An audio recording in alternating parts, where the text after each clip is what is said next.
Bom dia a todos. Nós estamos aqui na nossa quarta videoaula sobre o programa da tuberculose. Falaremos agora sobre o diagnóstico da tuberculose. Tá? Como deve ser o diagnóstico da doença tuberculose? Bom, o diagnóstico da doença tuberculose, basicamente, ele deve ser bacteriológico. Deve ser encontrar, né, obviamente, os micobactérios que causam tuberculose. A principal forma da tuberculose é a pulmonar. Então, a princípio, a gente vai aprofundar bem no diagnóstico da tuberculose pulmonar. Então, o diagnóstico bacteriológico é através da pesquisa bacteriológica, é um método de fundamental importância em pessoas adultas. Na criança é um pouco mais difícil, a gente vai ver as peculiaridades do diagnóstico na criança, tanto para diagnóstico como para controle do tratamento. Então, o exame bacteriológico, que é a baciloscopia de escarro, ele é usado tanto para dar o diagnóstico de tuberculose, como para poder avaliar o tratamento do paciente, pois o ideal é que, iniciando o tratamento, em 15 dias se tenha negativação do exame de baciloscopia de escarro, mas pode não ocorrer também. Será usado na ordem de prioridade detalhada. O que é isso? Vamos falar agora a ordem de diagnóstico dos exames que devem ser solicitados. O primeiro exame que deve ser solicitado para a suspeita de tuberculose é o exame de baciloscopia de escarro.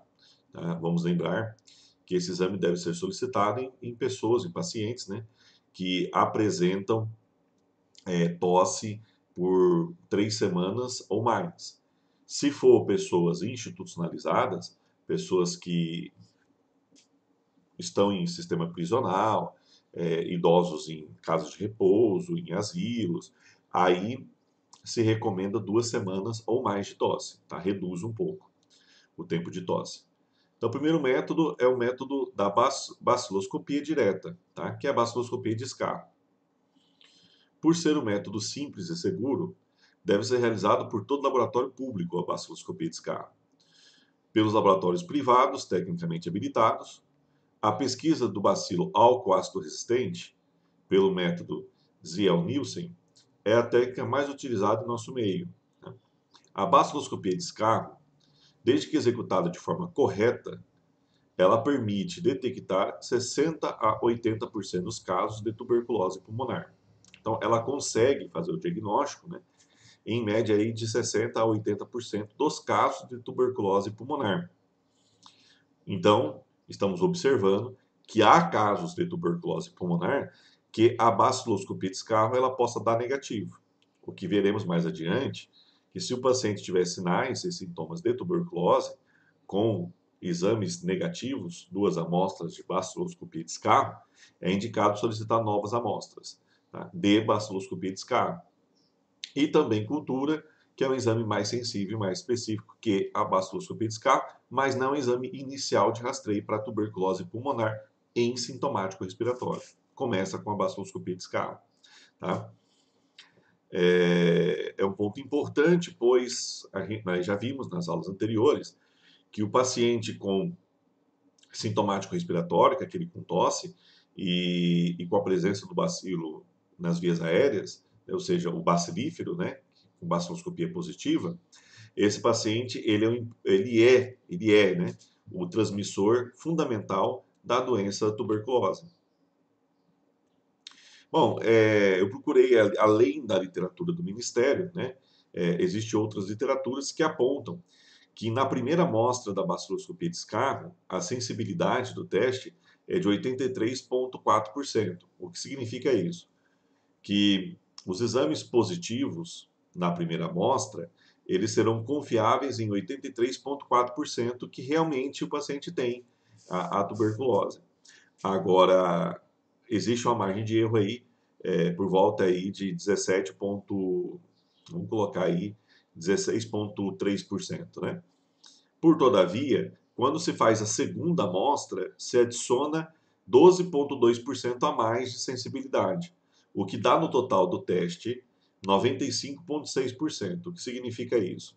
Que quando o teste dá positivo, na segunda amostra e na primeira, de baciloscopia de escarro, tem uma margem de erro só de 4,4, vamos colocar aí, né? a margem de erro aí de 4,4%, tá? Então a margem de erro aí seria só de 4,4%, o que demonstra que existe uma alta sensibilidade desse teste. Quando o paciente apresenta, isso é importante dizer para vocês agora, quando o paciente apresenta duas baciloscopias de escarro positiva e com sinais e sintomas de tuberculose, já está confirmado o diagnóstico da doença e se inicia o tratamento. Tá? Obviamente vai pedir exame de raio-x de tórax para poder ver a dimensão, para poder diferenciar, né, as formas aí de tuberculose. Mas já está confirmado o diagnóstico de tuberculose pela alta sensibilidade do método, uma margem muito pequena de erro em falso positivo. Já a especificidade do método é de 98%. Então ele acaba dispensando, sim, negativamente, né, dando negativo, poucos pacientes teriam a doença. Aí a margem de 2% só de erro no exame negativo. Então, falsos negativos aí seria de 2%, o que significa que pacientes com sinais e sintomas de tuberculose, com exame negativo, ainda tem uma margem de erro de 2%.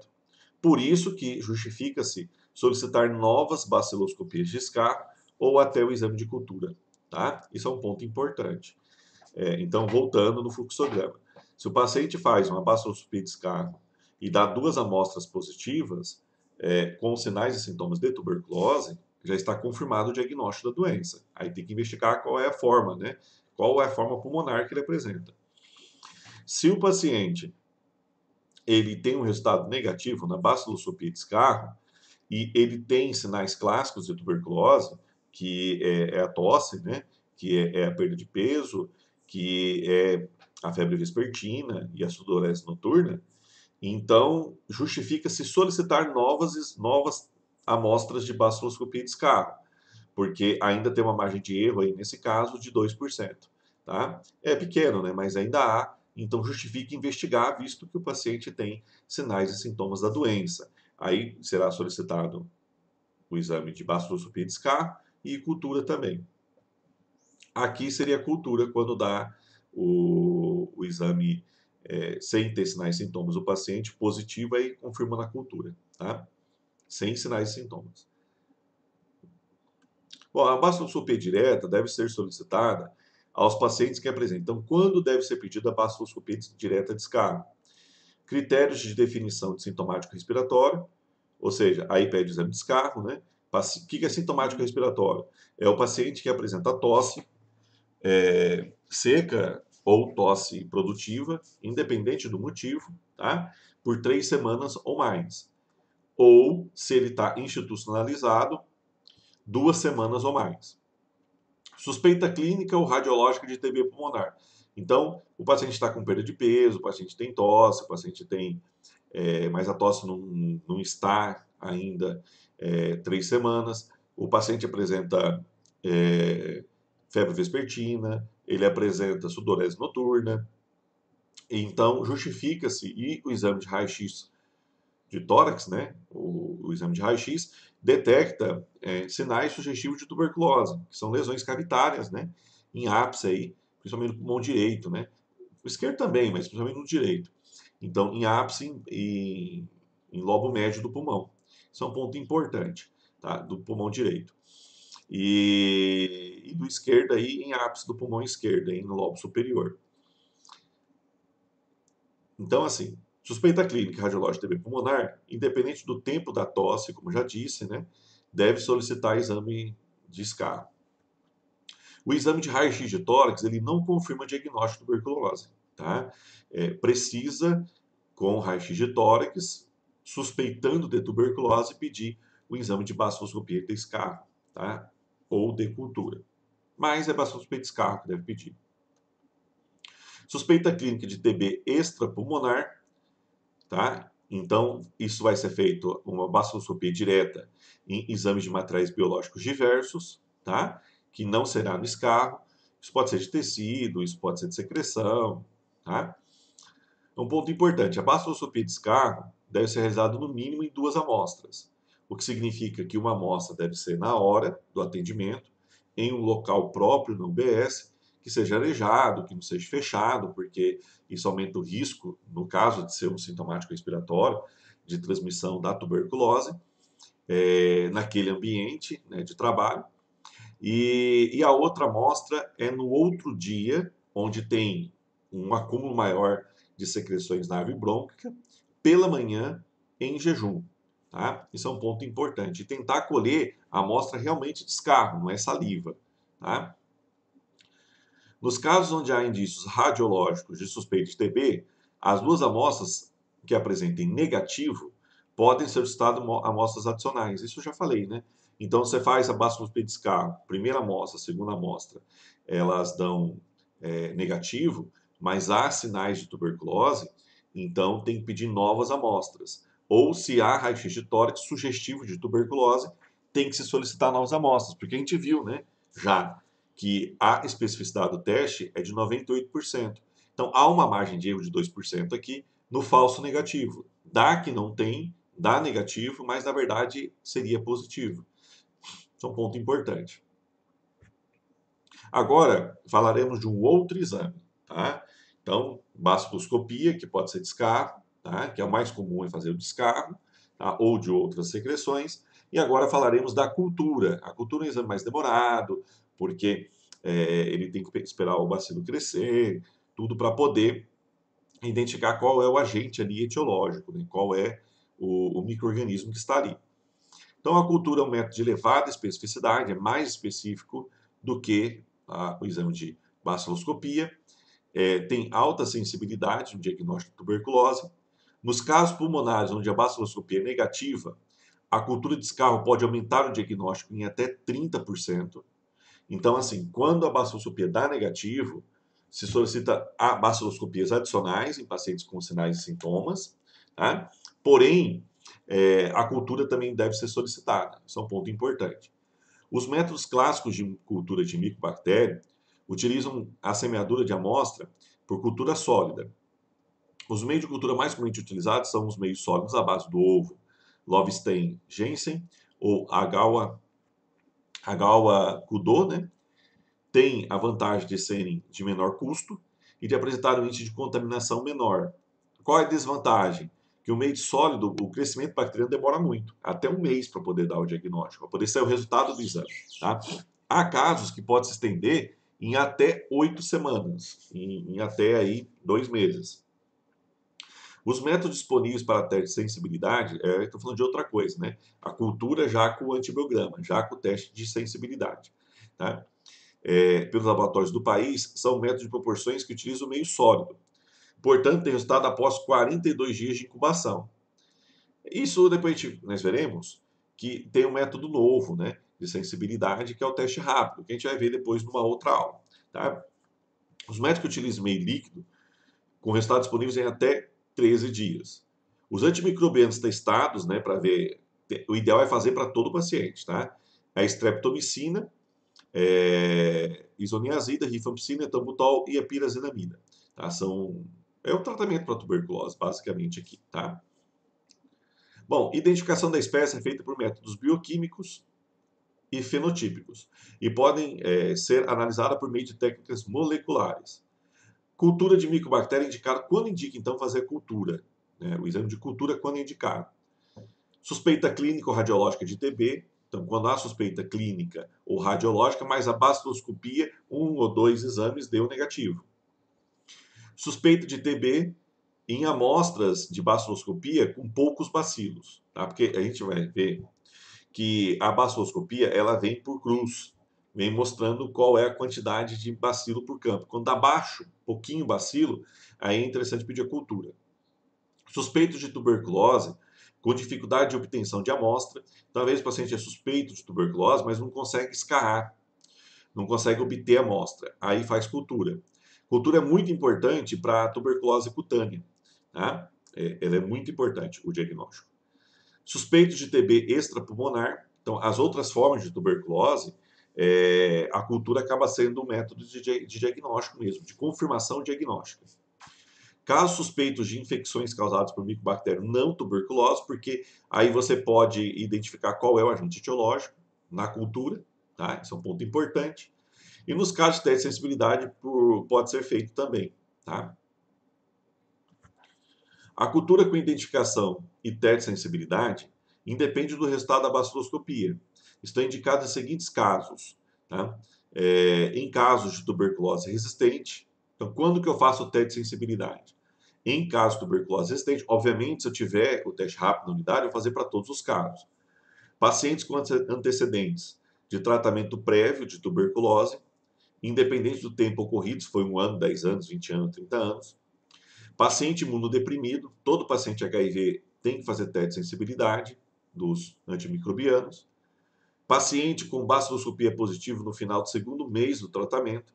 Porque o exame de baciloscopia, nós veremos numa outra aula como é o monitoramento do paciente com tuberculose mensalmente na unidade, quais exames tem que fazer, a gente vai detalhar isso numa próxima aula. Veremos que a baciloscopia é um exame a ser feito continuamente no tratamento do paciente com tuberculose.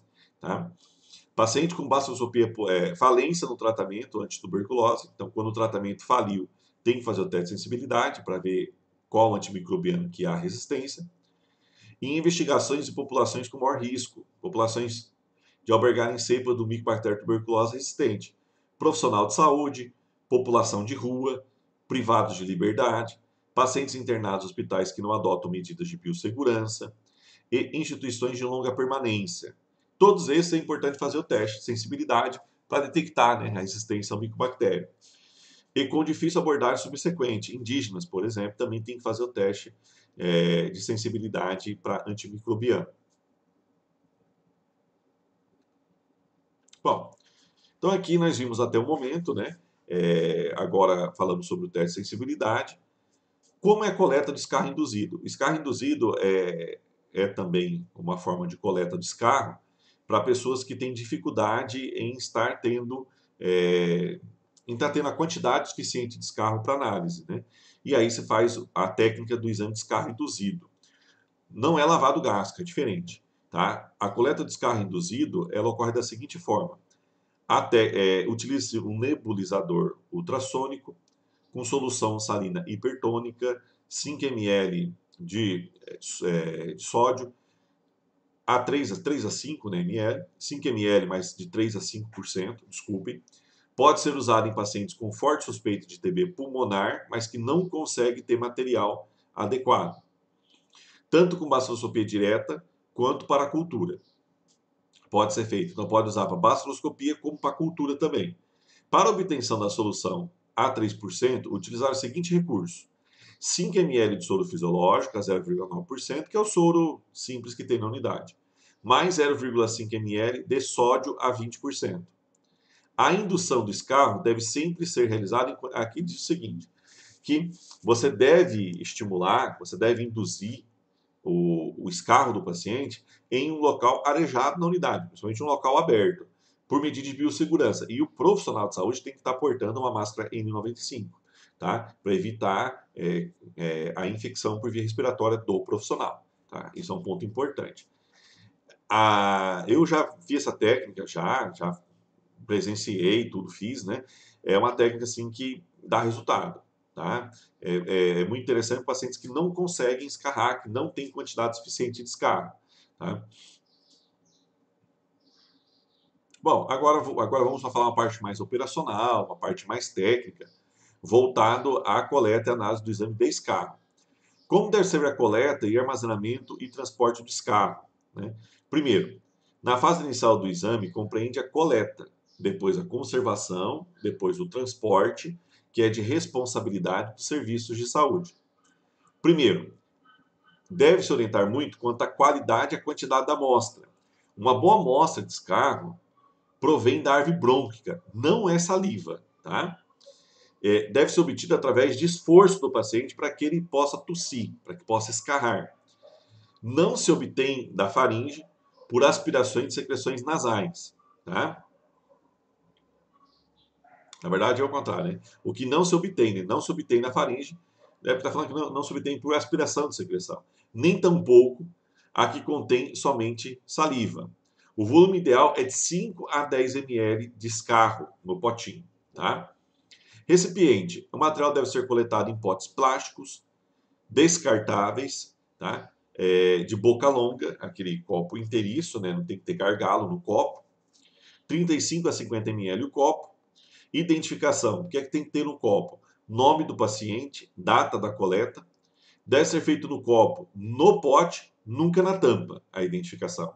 Utilizando-se para tal esparadrapo, fita crepe, caneta com tinta que que possa ser lida, né? Local da coleta. As amostras devem ser coletadas em local arejado, amplo e aberto. E o profissional que está ajudando deve portar máscara N95, tá? Isso é um ponto importante. Momento da coleta e número de amostras. O diagnóstico deve ser feito a partir de pelo menos 2 amostras de descargo. Nunca é uma amostra só. Uma no dia do tratamento, do atendimento, da solicitação, aproveitando a oportunidade do paciente estar ali, e a outra no outro dia de manhã em jejum. Até mesmo antes do paciente escovar os dentes. Tá? Por que no outro dia, né? Porque provém de secreções acumuladas na árvore brônquia durante a noite. Então vai ter mais secreção. A segunda amostra. Quais orientações devem ser dadas ao paciente para que ele possa escarrar adequadamente? Tá? Entregar o recipiente ao paciente, verificando se a tampa do pote fecha bem, se já está devidamente identificada com nome, data da coleta no corpo do pote e não na tampa. Orientar o paciente quanto ao procedimento da coleta. Ao despertar pela manhã, lavar bem a boca, inspirar profundamente, prender a respiração por um instante e escarrar após forçar a tosse. Repetir essa operação até obter 3 eliminações de escarro, evitando que ele escorra na parte de fora do pote. Tá? Informar que o pote deve ser tampado e colocado em um saco plástico, com a tampa para cima. Nunca deixar deitado o pote ou invertido, porque pode transbordar, né, sair, né, a secreção. Orientar o paciente para lavar as mãos. Na impossibilidade do envio imediato da amostra ao laboratório ou à unidade de saúde, essa poderá ficar conservada em uma geladeira comum por até 7 dias. Isso é um ponto importante. Quais são os cuidados com o transporte das amostras? Esse é um ponto que a gente fala rápido, né? Tem que estar refrigerado a amostra, né? Numa caixa térmica. Proteção contra a luz, porque a luz inativa o micobactério. Acondicionamento adequado para que não haja risco de derramamento, então tem que estar em pé o pote. Transporte dos potes carro da unidade de saúde para outra. Recomendo a utilização de caixa de isopor com gelo reciclável, que é aquele gelox, tá? Requisição do exame, do pedido do material e o pote bem identificado. É um ponto importante. Agora vamos falar a última parte do diagnóstico, dos exames, né, de diagnóstico. Qual a importância do diagnóstico radiológico na tuberculose? Tá? Do raio-x de tórax. A radiografia de tórax é um método diagnóstico de grande importância na investigação da tuberculose e não na confirmação. Tá? Diferentes achados radiológicos apontam para suspeita em atividade ou doença no passado, além do tipo de extensão de comprometimento pulmonar. No raio-x de tórax, até para identificar, né? Se é um empiema, se é uma TB só pulmonar, se é pleural, dá para ter uma suspeita importante aí.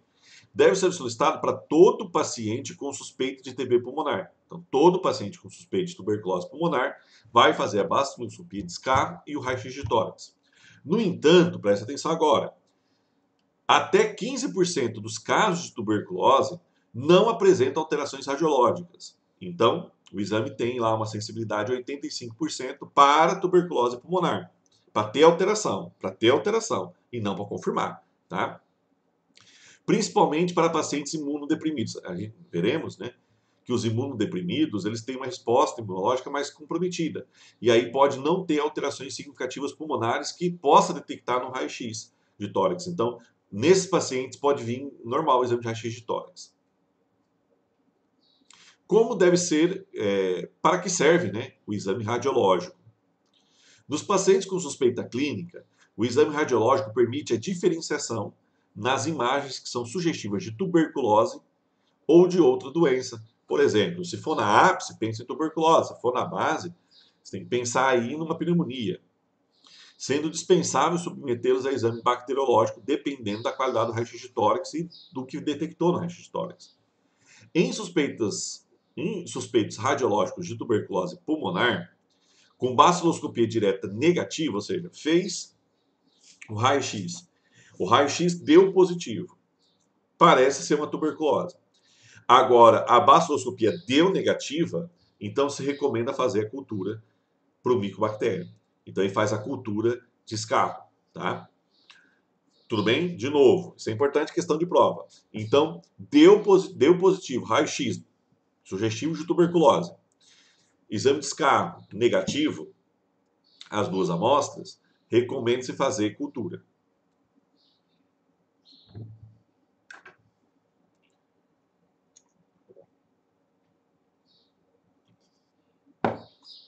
O estudo radiológico tem ainda um importante papel na diferenciação de formas de tuberculose, de apresentação atípica, ou seja, diferente do que é o padrão normal, e no diagnóstico de outras pneumopatias, porque aí vai se observar que é na base a alteração e não é na ápice e não é cavernoso como é na tuberculose. Tá? E para pacientes portadores de HIV com imunossupressão. O exame radiológico em pacientes com baciloscopia positiva tem como função principal a exclusão de doença pulmonar associada. Ou seja, é importante fazer o raio-x de tórax em paciente com baciloscopia positiva para ver se não há outra comorbidade associada no pulmão, uma pneumopatia, por exemplo, ou outras complicações. Como, por exemplo, um câncer de pulmão em paciente que fuma com idade superior a 40 anos, ou uma pneumopatia também, que necessite de tratamento que seja concomitante à tuberculose, junto com a tuberculose. Além de permitir a avaliação da evolução radiológica do paciente, ou seja, você faz um raio-x no diagnóstico e depois você fará novos exames de raio-x, que a gente verá mais à frente qual é o fluxo, para poder verificar a evolução da doença, para a evolução para cicatrização. Além de permitir, né, então, sobretudo naqueles que não respondem ao tratamento antituberculose, sobretudo os pacientes que não respondem ao tratamento. Tá?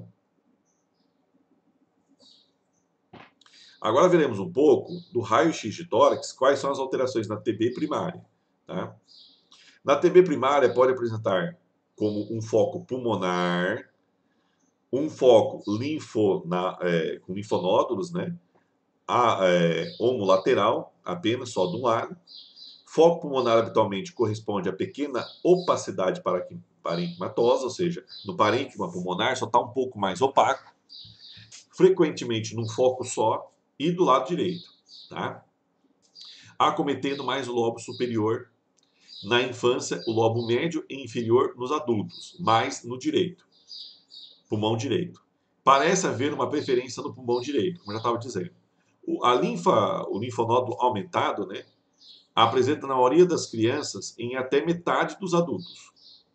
É mais comum, né, de um lado só. Isso em pacientes não HIV positivo, porque no HIV positivo já é bilateral.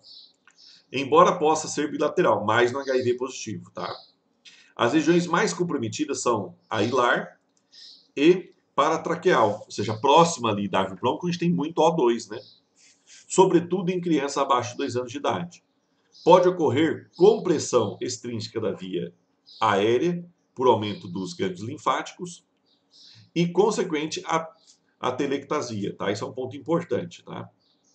O segmento mais comprometido são anterior dos lobos superiores, tá? Então o anterior lá no lobo superior e o medial do lobo médio.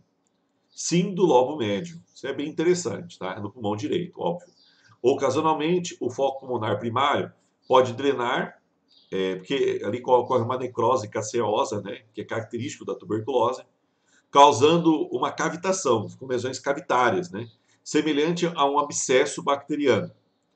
Pode ocorrer ainda disseminação broncôgena, grosseira, ocasionando consolidação pneumônica indistinguível de uma pneumonia bacteriana comum. Então, aqui não se vê muita diferença na pneumonia bacteriana.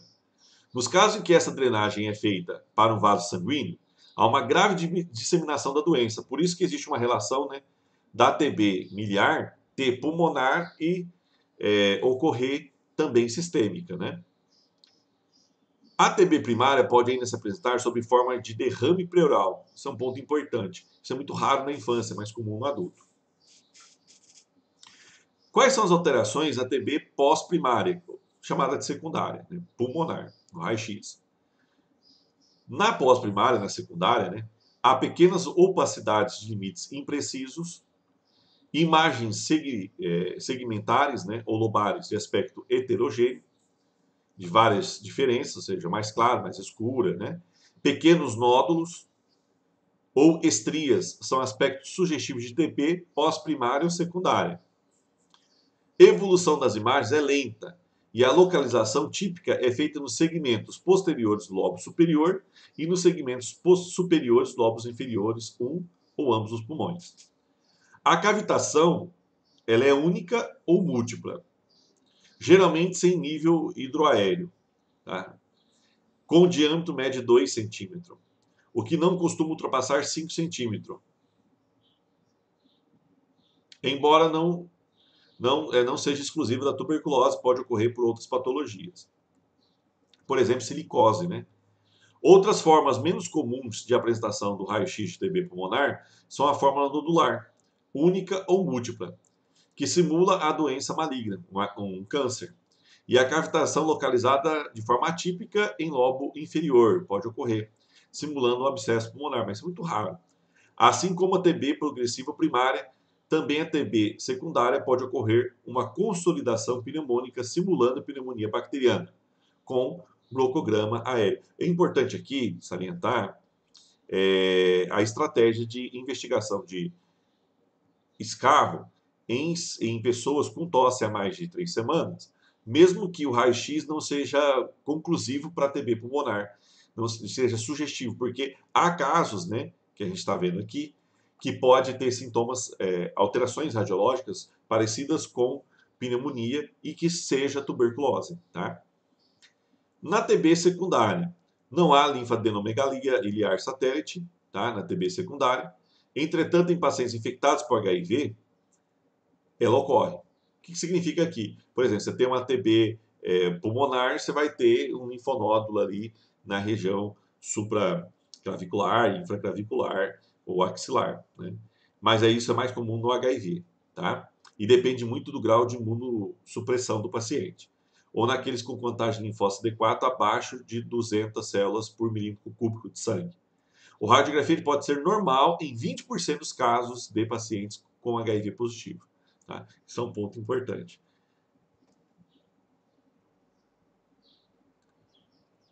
Aspecto da miliar, que é a tuberculose sistêmica. Na radiografia de tórax pode ocorrer tanto na TB primária, a miliar, quanto na pós-primária, na secundária. Corresponde a um quadro de disseminação hematogênica, ou seja, o bacilo caiu na corrente sanguínea e se disseminou. Apresenta pequenas opacidades nodulares medindo de 1 milímetro a 3 milímetros de diâmetro no raio-x, distribuídas de forma simétrica em até 90% dos casos. Pode haver associação com opacidades parenquimatosas de 40% dos casos em crianças. Aumentos grandes linfáticos, né? São observados em 95% das crianças e 10% dos adultos. Agora, o raio-x também ele pode mostrar sequela de tuberculose. Na sequela de tuberculose, há nódulos pulmonares densos, né, com calcificação visível ou não, podendo ser vistos em lobos superiores e região hilar. Esses nódulos podem ser acompanhados de cicatriz fibrótica, que geralmente cursa com perda volumétrica do lobo, o lobo diminui o tamanho, espessamento pleural uni e bilateral, pode ser visto. Então, espessamento pleural é um sintoma aqui importante, sinal, né? Importante raio-x de cicatriz pós-cura de tuberculose. Broncoectasias dos lobos superiores são também um achado comum como sequela de tuberculose, embora isso seja inespecífico e pode ocorrer para outras doenças. Tá? Essa parte de raio-x, vocês terão prática muito aprofundada no estágio de clínica médica no CADIP, com o professor Márcio Gagini, né?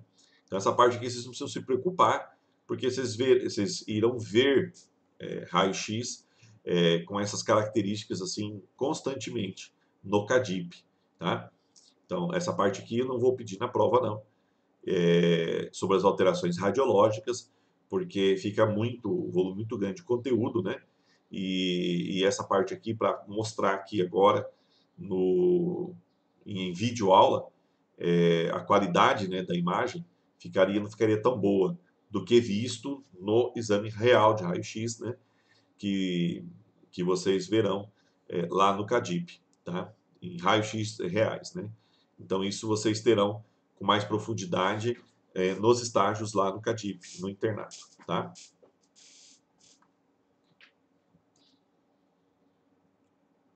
Pronto. Agora falaremos do último, né? Exame aí utilizado também, né, para diagnóstico, mas com características diferentes, né? Falaremos agora da prova tuberculínica, né, do PPD. Prova tuberculina técnica. No Brasil, a tuberculina, né, é utilizada, é o PPD RT23, aplicado por via intradérmica no terço médio da face anterior do antebraço esquerdo, tá? Então, no antebraço esquerdo, na face média, tá? Face média. Com 0,1 ml, sempre 0,1 ml que vai ser aplicado. Ele contém 2 UT, unidades, né, de tuberculina, e guarda equivalência biológica 5T PPDS, utilizado em outros países. A solução tuberculina deve ser conservada em temperatura de 2 a 8 graus, fica na geladeira normal das vacinas. Não deve ser exposta à luz solar, porque inativa. A técnica de aplicação e de leitura do material a gente vai falar daqui a pouco, tá? Agora. A aplicação, ela deve ser, você vai pegar uma agulha 13 por 4,5, uma seringa de 1 ml, vai aspirar 0,1 ml e vai fazer na técnica igual a aplicação da BCG. Ângulo aí de 15 graus, tá? Com a pontinha do bisel só, não aspira, e você introduz ali na epiderme, tá? É uma técnica intradérmica, tá? Então, aí vai formar uma pápula, tá? A aplicação e leitura para autotuberculina é realizada por profissionais treinados. Ainda assim, entre leitores experientes, podem haver erros, né? A leitura deve ser realizada entre 48 a 72 horas. O que é a leitura? É uma régua milimetrada onde você vai ler o tamanho do nódulozinho da hiperemia, tá? Podendo ser estendida até 96 horas, caso o paciente falte a leitura na data agendada. Interpretação. O interpretação, você vai ver o maior diâmetro transverso da área endurada e palpável. Então, você vai medir o maior diâmetro, onde está o maior diâmetro transverso, com a régua milimetrada. A régua deve ser transparente para possibilitar a leitura, tá? E o resultado tem que ser marcado em milímetros, tá? Quando é indicada o PPD? A indicação deve ser na investigação de infecção latente em adulto, por exemplo, profissionais de saúde que trabalham, né, que atividades laborais com pacientes com tuberculose têm que fazer, né? Na investigação de infecção latente, o que é infecção latente? Vimos que é quando ocorre a infecção e forma lá um nódulozinho a nível pulmonar. TB em criança, tá? E o diagnóstico de tuberculose em criança já tem uma parte específica sobre isso. Indivíduos com prova tuberculínica documentada, com resultado igual ou superior a 10 milímetros, não deve ser feito um reteste, tá? Isso é um ponto importante. Então, voltando aqui à prova tuberculínica, menor que 5 milímetros é não reagente. 5 milímetros a 10 milímetros em criança é reagente e em pessoas HIV positivo, tá? E maior que 10 milímetros é reagente em adultos.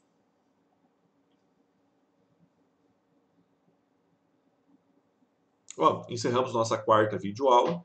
Teremos mais videoaulas para falarmos sobre o diagnóstico em situações especiais de tuberculose e alguns testes novos também que estão entrando aí no programa de tuberculose do Ministério da Saúde.